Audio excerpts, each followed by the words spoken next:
Assalamualaikum warahmatullahi wabarakatuh.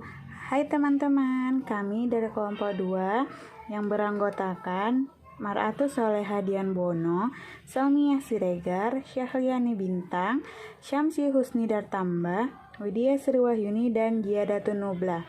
Kami akan menjelaskan tentang prinsip-prinsip bimbingan konseling Islam, di mana untuk memenuhi mata kuliah bimbingan konseling Islam yang diampuh oleh dosen pengampu Bapak Ramadan Lubis, Magister Agama.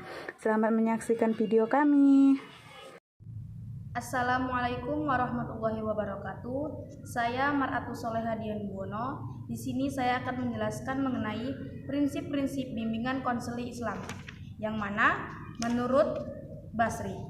Yang pertama, konseling harus menyadari hakikat manusia, sebagaimana di mana bimbingan atau nasihat merupakan sesuatu yang sangat penting dalam Islam.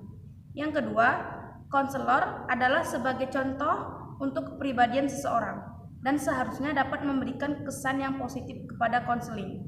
Dan yang ketiga, konseling Islam sangat mendukung konsep saling tolong-menolong dalam kebaikan. Sekian materi dari saya. Wassalamualaikum warahmatullahi wabarakatuh. Assalamualaikum warahmatullahi wabarakatuh. Nama saya Syamsi Snidar dari kelompok 2. Saya akan melanjutkan definisi prinsip-prinsip bimbingan konseling Islam menurut Basri di poin keempat, yang mana konselor haruslah mempunyai latar belakang agama, baik syariah, akidah, fikih, dan akhlak yang kuat.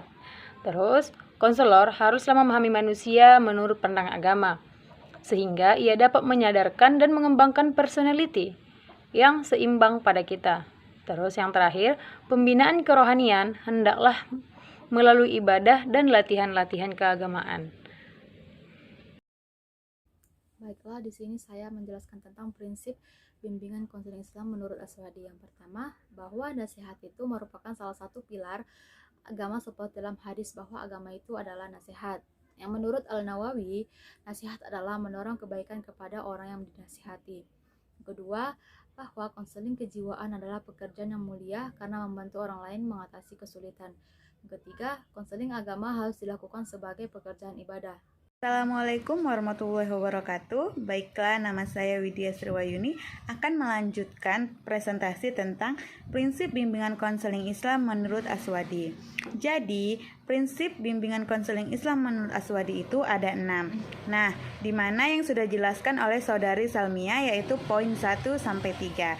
Nah, selanjutnya poin keempat, yaitu setiap orang muslim yang memiliki kemampuan bidang konseling Islam memiliki tanggung jawab moral dalam penggunaan konseling agama. Nah, yang kelima, meminta bantuan bagi orang yang membutuhkan dan memberikan bantuan konseling agama hukumnya wajib bagi konselor yang sudah mencapai derajat spesialis. Nah, dan yang terakhir, pemberian konseling sejalan dengan ajaran syariat Islam. Terima kasih kepada moderator. Di sini saya akan menjelaskan bagaimana prinsip-prinsip bimbingan konseling Islam menurut Sutoyo. Yang pertama adalah semua yang ada di muka bumi merupakan ciptaan Allah, di mana segala sesuatunya yang diciptakan oleh Allah memiliki hukum ataupun ketentuan. Sebagai konsekuensi dari ketentuan yang telah diciptakan oleh Allah, maka manusia harus ikhlas menerima ketentuan yang telah diberikan. Yang kedua adalah di dalam Al-Quran sendiri disebutkan bahwa manusia disebut dengan kata abdun, yang berarti adalah hamba. Nah, implikasi dari kata hamba dalam proses bimbingan konseling dapat berupa anjuran yang mendorong konseli agar selalu meniatkan setiap aktivitas yang menjadi perilaku yang bernilai ibadah. Kemudian, yang ketiga, memberikan pemahaman konseli bahwa Allah telah mengamanahkan kepada manusia menjadi khalifah di muka bumi, di mana yang tertulis dalam Al-Quran surah Al-Baqarah ayat 36. Nah, oleh karena itu, setiap tindakan manusia akan dimintai pertanggungjawaban. Dan yang keempat adalah manusia ketika lahir, dia akan kembali ke fitrah, baik secara jasmani maupun rohani. Nah, dengan demikian, proses bimbingan konseling Islam hendaknya dapat mengembangkan keimanan individu. Untuk selanjutnya, saya serahkan kepada teman saya. Assalamualaikum warahmatullahi wabarakatuh. Saya Jidatun Nubla akan menjelaskan prinsip-prinsip dalam bimbingan konseling Islam menurut Sutoyo.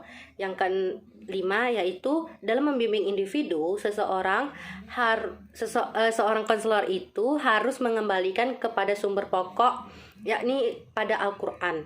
Yang keenam, bimbingan konseling Islam diberikan sesuai dengan keseimbangan yang ada pada individu tersebut.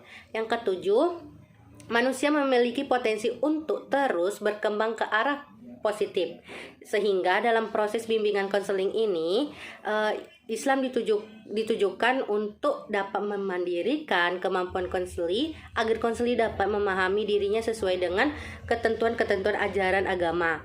Yang kedelapan atau yang terakhir yaitu Islam mengajarkan orang yang beriman lagi beramal saleh untuk saling menasehati, terdapat pada Quran surah Al-Ashr ayat 103.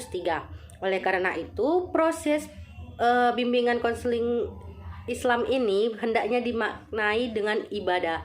Sekian dari saya untuk penjelasan menurut Sutoyo. Assalamualaikum warahmatullahi wabarakatuh.